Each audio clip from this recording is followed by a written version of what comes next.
¿Qué tal, chicos? Ya que platicamos sobre la neurobiología de las emociones, vamos a dirigir ahora nuestra atención sobre el sistema de recompensa, ¿sale?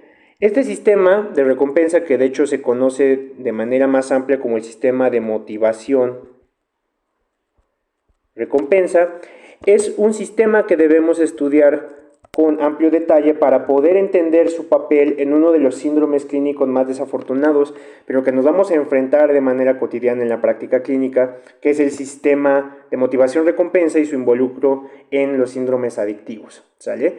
Y aquí les pongo como una imagen inicial para empezar a hacer esta discusión a un pastel de chocolate. Nosotros podemos entender este pastel de chocolate y verlo de manera inicial como algo que nos genera muchísima anticipación de placer.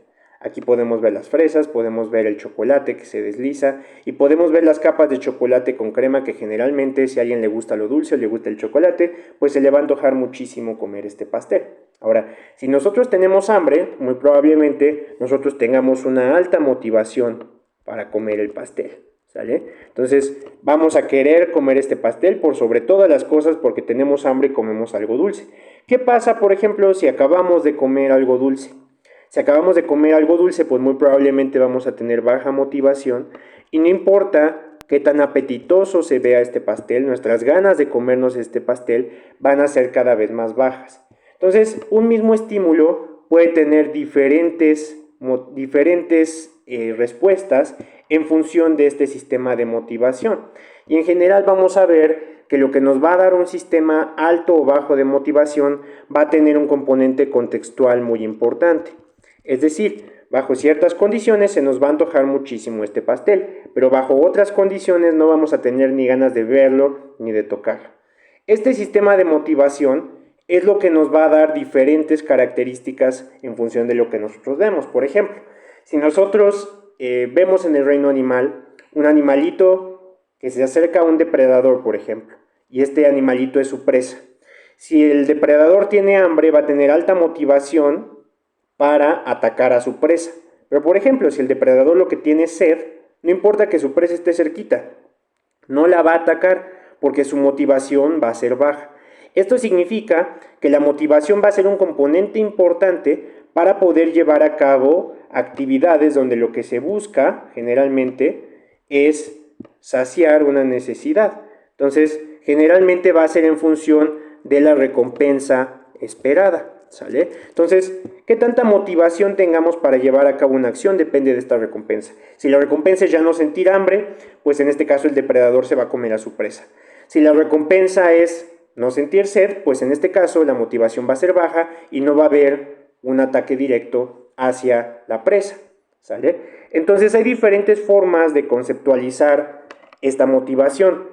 Puede haber un sistema basado en recompensas, ¿no? Donde el objetivo más importante del sistema basado en recompensas es el placer, ¿sale? Entonces, cuando se busca simplemente integrar el placer, pues va a ser un sistema basado en recompensas. Existen otras cosas que ya van más hacia una integración cognitiva de esto. Hay cosas que nos generan placer, pero más que placer, nos generan un valor, y este valor es algo a lo que le damos importancia. Por lo tanto, lo que se va a hacer es una decisión basada en valor. Por ejemplo, queremos comernos un pastel de chocolate o queremos comernos una crepa, ¿sale? A lo mejor lo que se me antoja ahorita no es un pastel de chocolate, es una crepa. Ambos nos darían placer, ¿sale? Si solamente nos basamos en el sistema de recompensa. Sin embargo, no todos tendrían el mismo valor, porque ahorita se me antoja más una crepa que un pastel. Y todavía más allá están las metas. Entonces puede haber un control dirigido en metas. Entonces, como podemos ver, estos jerárquicamente van a ir aumentando. Ahorita vamos a ver las estructuras neurológicas involucradas, pero por ejemplo en el placer va a estar involucrada una estructura subcortical que es el núcleo accumbens. Entonces el núcleo accumbens, como vamos a ver ahorita, es parte del sistema mesolímbico y va a estar involucrado en la respuesta de placer. Ahora nos vamos un poquito más arriba y va a entrar la corteza orbitofrontal. La corteza orbitofrontal es la que va a estar involucrada en el reconocimiento de valor. Entonces requiere ya una integración de decir, sí, dos estímulos me generan placer, pero ¿cuál vale más o cuál para mí en este momento vale más, ¿sale? Y todavía más arriba va a estar la corteza prefrontal dorsolateral, y esta corteza prefrontal dorsolateral va a estar involucrada en las metas. Por ejemplo, si ustedes se meten a estudiar una carrera para lograr un diploma, para lograr una licenciatura, para lograr una maestría, un doctorado, es algo que a lo mejor no les va a generar de placer de forma inmediata, sino que va a ser algo un poco más a largo plazo. Entonces requieren que su motivación se module en función de no recibir un placer inmediato, sino recibir un placer a largo plazo, ¿sale? Ahora, este sistema de motivación y recompensa, a diferencia de muchos otros sistemas neurobiológicos que ya vimos, sus estructuras son diversas y sus neurotransmisores también son muy variados. Aquí el sistema neurotransmisor sí ha sido mucho más caracterizado y es la dopamina, el sistema más involucrado en este sistema de motivación y recompensa. Ahora, antes se pensaba que la dopamina era solamente un estímulo que generaba placer. Como acabamos de ver hace un momento, el sistema motivación-recompensa va más allá de solamente sentir placer. Podemos tener valor, podemos tener metas y no todo tiene que ver con un placer que pudiera considerarse de forma inmediata. Entonces la dopamina en realidad no es algo que nos sirva para identificar placer, sino es algo que nos sirve para identificar la probabilidad o la anticipación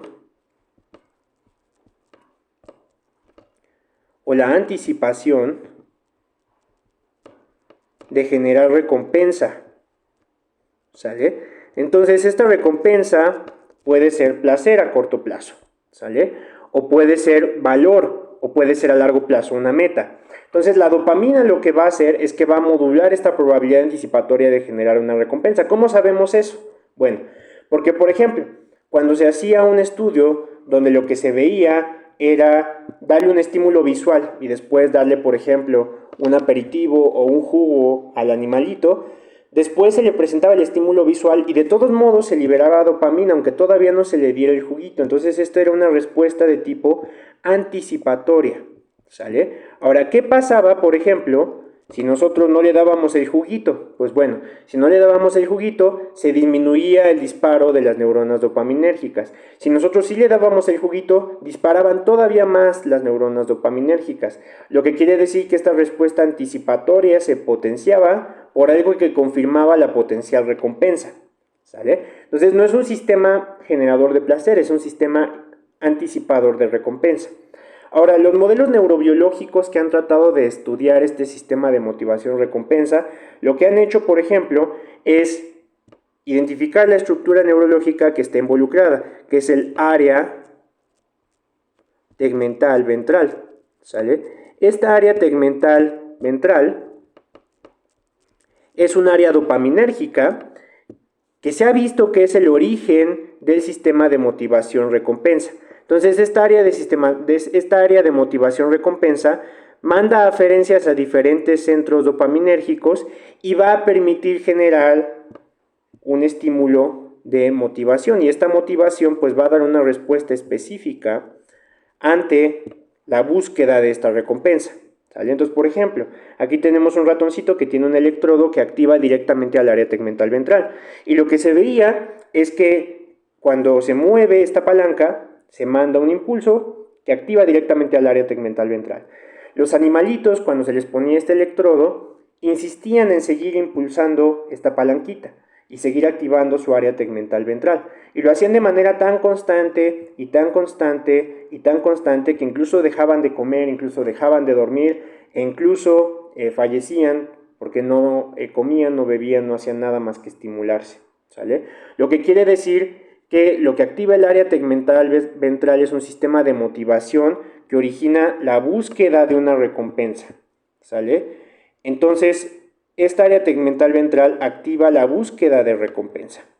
Ahora, a partir de estos estímulos o de estos estudios neurobiológicos, hoy conocemos a casi todos los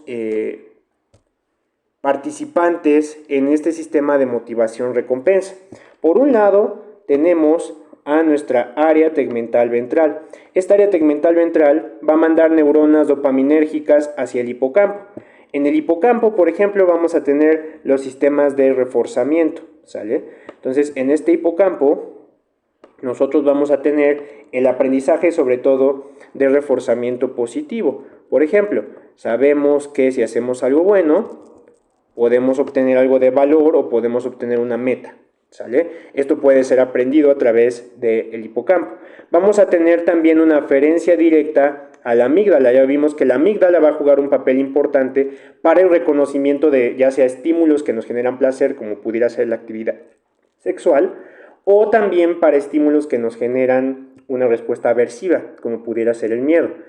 Otro de las áreas que van a estar involucradas de manera importante entre la respuesta del sistema de motivación-recompensa va a ser el núcleo accumbens. Ya habíamos comentado hace un momento que el núcleo accumbens estaba involucrado sobre todo en la respuesta al placer. Pues como vemos, aquí el área tegmental ventral va a mandar una aferencia directa hacia el núcleo accumbens. Y finalmente vamos a tener nuestra corteza prefrontal medial, ¿sale? Entonces esta corteza prefrontal ya vimos que va a tener dos partes. Va a tener una porción orbitofrontal y va a tener una porción dorsolateral, ¿sale? La porción orbitofrontal va a estar más orientada hacia la motivación por valor y la dorsolateral hacia la motivación por metas. Ahora, esto se estudió en el modelo de roedores, pero hoy en día ya tenemos una idea muy clara de que esto también se observa en los humanos y se han descrito dos vías importantes en los humanos que nos permiten entender el sistema de motivación-recompensa. Por un lado, la activación del área tegmental ventral directamente hacia el núcleo accumbens se le llama la vía mesolímbica, ¿sale? Esta vía mesolímbica utiliza como neurotransmisor activador a la dopamina, ¿sale? Y también vamos a tener que el área tegmental ventral va a prender a la corteza prefrontal. A esa otra vía se le llama la vía mesocortical, ¿sale? Y esta vía mesocortical también va a estar activada por dopamina. Entonces la dopamina, como ya vimos, es un neurotransmisor que es una forma en la que se integra de forma anticipatoria la identificación de una recompensa, por lo tal genera esta búsqueda específica, ¿sale? Entonces esta vía mesolímbica y esta vía mesocortical van a permitir integrar de diferentes formas estos sistemas de búsqueda. De hecho, cuando se activan de manera diferenciada, lo que vamos a ver es que esta está más involucrada hacia la motivación a largo plazo, es decir, lo que no genera una respuesta inmediata, es decir, la vía mesocortical generalmente va a ir un poquito más a largo plazo, ¿sale? Mientras que la vía mesolímbica va a ir un poquito más a corto plazo. Ahora, la razón por la que se ha hecho mucha investigación en torno a este sistema de motivación-recompensa es por el involucro que se tiene de este sistema sobre la neurobiología de las adicciones y el entendimiento de los comportamientos adictivos en diferentes contextos, ¿sale? Hoy en día sabemos que todas estas estructuras, el núcleo accumbens, el área tegmental ventral, la amígdala, el área prefrontal ventromedial, el área prefrontal dorsolateral y el área orbitofrontal van a estar involucradas en la activación de diferentes estímulos que van a generar búsqueda y que van a activar en respuesta a una recompensa, ¿sale? Entonces se ha creado una visión neurobiológica de las adicciones que involucra a todo este sistema de motivación y recompensa. Entonces vamos a hablar un poquito de algunos de los componentes importantes de la neurobiología de las adicciones y cómo juegan un papel importante en la regulación de este sistema de motivación y de recompensa, ¿sale? Entonces generalmente cuando nosotros estamos en una etapa de intoxicación y de búsqueda inicial de una sustancia adictiva, inicialmente se siente euforia. Esta sensación de euforia se da sobre todo por la activación de esta vía mesolímbica cortical que genera una valencia positiva. Estos estímulos de valencia positiva hacen sentir bien y esto generalmente se da como una respuesta para escapar a la disforia. La disforia puede estarse dando ya sea por predisposición genética o en respuesta a diferentes estímulos ambientales que pueden estar condicionando una respuesta adictiva. Ahora, esta es la fase inicial y es la fase que más fácilmente se explica por el sistema motivación-recompensa, porque te hace sentir bien. Ahora, una de las cosas que no quedaban tan claras hasta hace unos años era qué pasa con la parte de las adicciones que no te hace sentir bien, ¿no? qué pasa con la parte negativa, porque a pesar de que las drogas generan síntomas negativos, sigue presentándose este fenómeno adictivo. Bueno, generalmente las drogas también ocasionan que se sienta una reducción de energía, que se haya un aplanamiento emocional y que en general se genere depresión, ansiedad y una sensación de no poder descansar. ¿Sale? Además hay preocupación y anticipación, lo que genera que se busque la droga y se generen planes obsesivos para buscar la droga. ¿Sale? Entonces, ¿cuál es o qué es lo que explica esto? Bueno, existen diferentes estructuras que van a participar en cada uno de estos componentes. Ahora, tanto el tálamo como la corteza singular anterior y el área tegmental ventral, así que es parte del estriado, como el núcleo accumbens, van a participar en esta respuesta de intoxicación y búsqueda. ¿Sale? Entonces, como inicialmente la respuesta es con valencia muy positiva, va a generar mecanismos de reforzamiento que van a buscar más esa droga. Ahora, aquí están involucrados dos mecanismos sinápticos que estudiamos en otras clases previas de neurofisiología, que es la potenciación a largo plazo y la depresión a largo plazo. Ya habíamos visto que la potenciación a largo plazo y la depresión a largo plazo son dos formas por las cuales se lleva a cabo plasticidad sináptica. ¿Sale? Esta plasticidad sináptica lo que hace es que refuerza a través de potenciación a largo plazo estos sistemas de búsqueda y recompensa. ¿Sale? Por lo cual lo que se genera es un síndrome clínico de búsqueda. Entonces, una forma de conceptualizar la adicción es una adaptación patológica al sistema de búsqueda y recompensa. Entonces, ya aquí no se trata tanto de placer, sino que estos estímulos están activados. Y como se activan a través de fenómenos de potenciación, es muy difícil que se logre modificar esta estructura sináptica de manera voluntaria. Y entonces, ya que se pasa a la siguiente parte, que es cuando se da la abstinencia y los efectos negativos, ya se activan otras estructuras neurológicas que están involucradas con emociones con valencia negativa, como la amígdala, como el núcleo basal de la estría terminal, y todos estos van a participar en esta sensación de estrés. ¿Sale? Posteriormente va a haber un sistema de preocupación en el cual va a haber una adaptación en la cual ya se vio que vamos a buscar esta droga, pero va a haber una respuesta negativa, entonces hay un aprendizaje. La corteza orbitofrontal y el hipocampo llevan este fenómeno de preocupación y anticipación que ahora hace muchísimo más mal adaptativo y que lleva a conductas antisociales estos fenómenos de búsqueda de la droga. ¿Sale? Ahora, lo interesante sobre esto es que las sustancias adictivas tienen una farmacología muy diversa. Aquí tenemos una tabla de diferentes sustancias adictivas que incluyen opioides, estimulantes psicomotores, cannabinoides, nicotina, alcohol, fármacos similares a feniciclidina, sedativos e hipnóticos y algunos inhalantes. Ahora, como vemos, el blanco molecular de todos estos es muy distinto. Por ejemplo, los opioides se van sobre el receptor mu, los estimulantes psicomotores se van sobre transportadores de dopamina, los cannabinoides se van sobre receptores de tipo cannabinoide y así en general. ¿Sale? Ahora la pregunta es, si la farmacología es tan diversa, ¿por qué todas generan adicción? Y bueno, lo que se sabe hoy en día es que todas, de una forma u otra, activan esta vía mesolímbica cortical. ¿Sale? Entonces, activan la vía del sistema motivación-recompensa. Por ejemplo, se sabe de los opioides que los opioides lo que hacen es que potencian la actividad dopaminérgica a través del receptor D1, que el receptor D1 está acoplado a una proteína GS. Y entonces activan de manera crónica al área tegmental ventral, al núcleo accumbens y al área o a la corteza prefrontal, y por lo tanto potencian este sistema motivación-recompensa. Entonces, a pesar de que hay diversos fármacos que pueden causar adicción, no todos necesariamente van a tener la misma farmacología, pero todos de una forma u otra, de manera indirecta, activan la vía mesolímbica cortical. Entonces va a haber diferentes fases que van a caracterizar a un fenómeno adictivo. Por un lado, podemos tener, por ejemplo, que las sustancias pueden causar dependencia. La dependencia es un fenómeno en el cual se disminuye la respuesta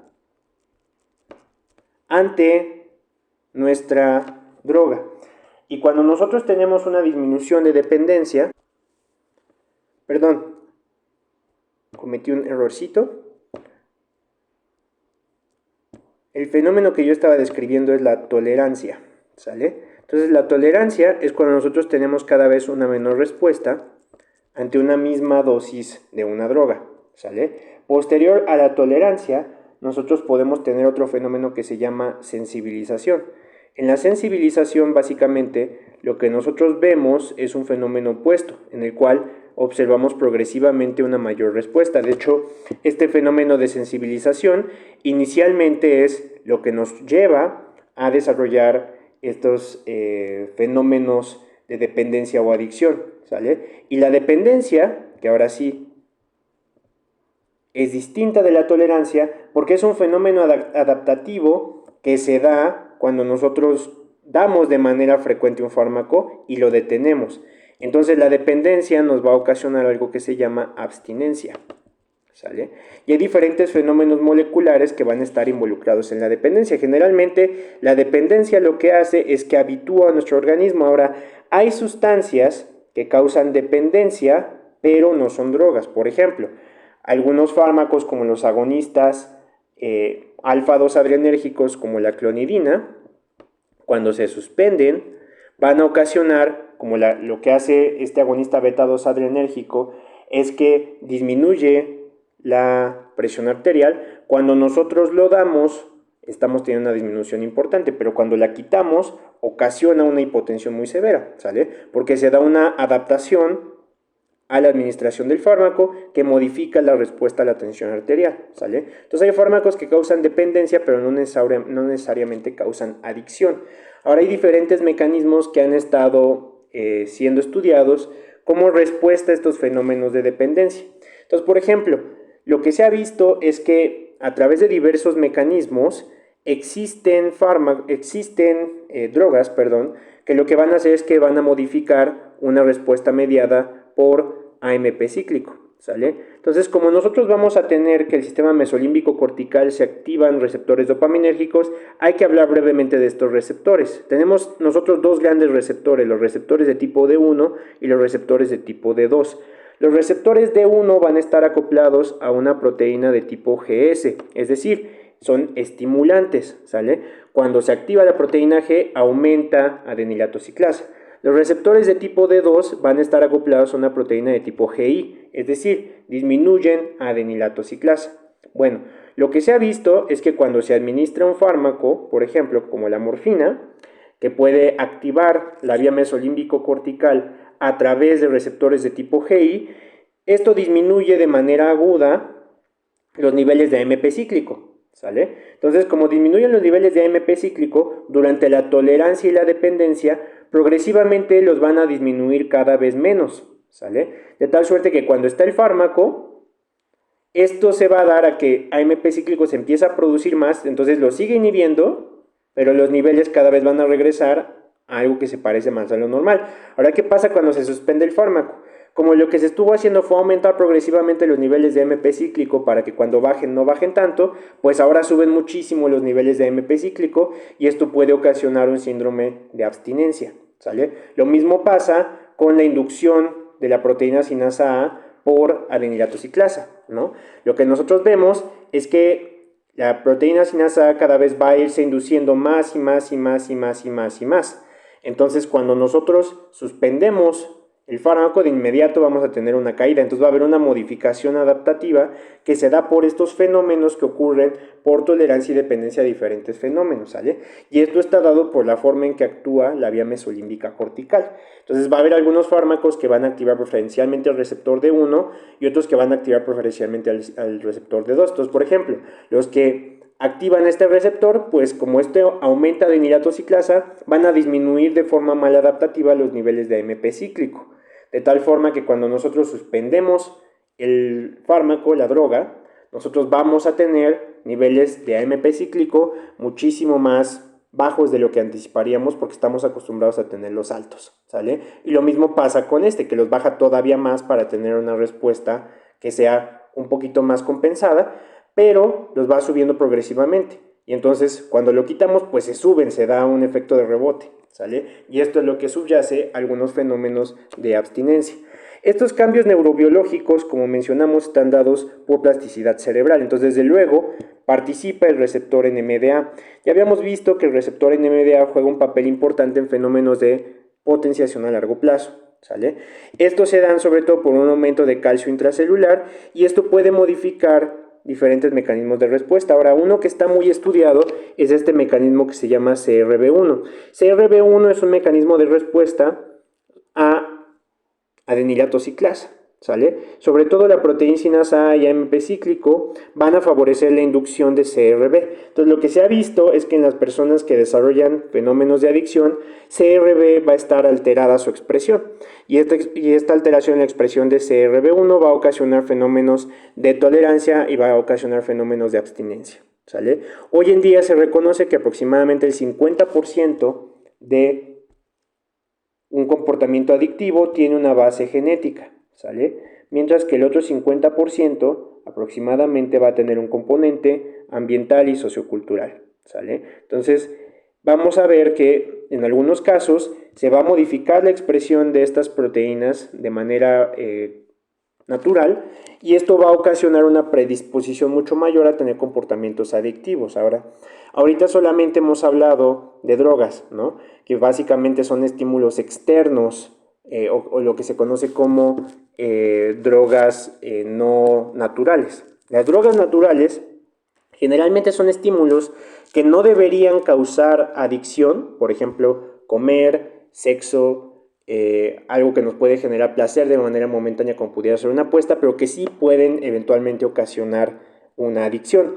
Bueno, los mecanismos que subyacen a esas adicciones son todavía menos entendidos que los de las drogas, pero es importante entender en todos estos casos que nos estamos enfrentando a un fenómeno maladaptativo del sistema motivación-recompensa y por lo tanto a una enfermedad. Entonces, como profesionales de la salud o personas interesadas en la neurofisiología y en la neurobiología, tenemos que entender que la adicción es una enfermedad, ¿sale? Y que estos sistemas de motivación-recompensa son importantes para el mantenimiento de nuestras actividades cotidianas y que es solamente cuando se presenta una respuesta maladaptativa que se va a presentar una adicción, ¿sale? Entonces, con esto hemos mencionado algunos de los componentes más importantes de este sistema y vamos a pasar ahora a estudiar otros sistemas superiores que están más involucrados con la generación del sueño, con la memoria y el aprendizaje. Muchísimas gracias, chicos, que tengan muy buen día.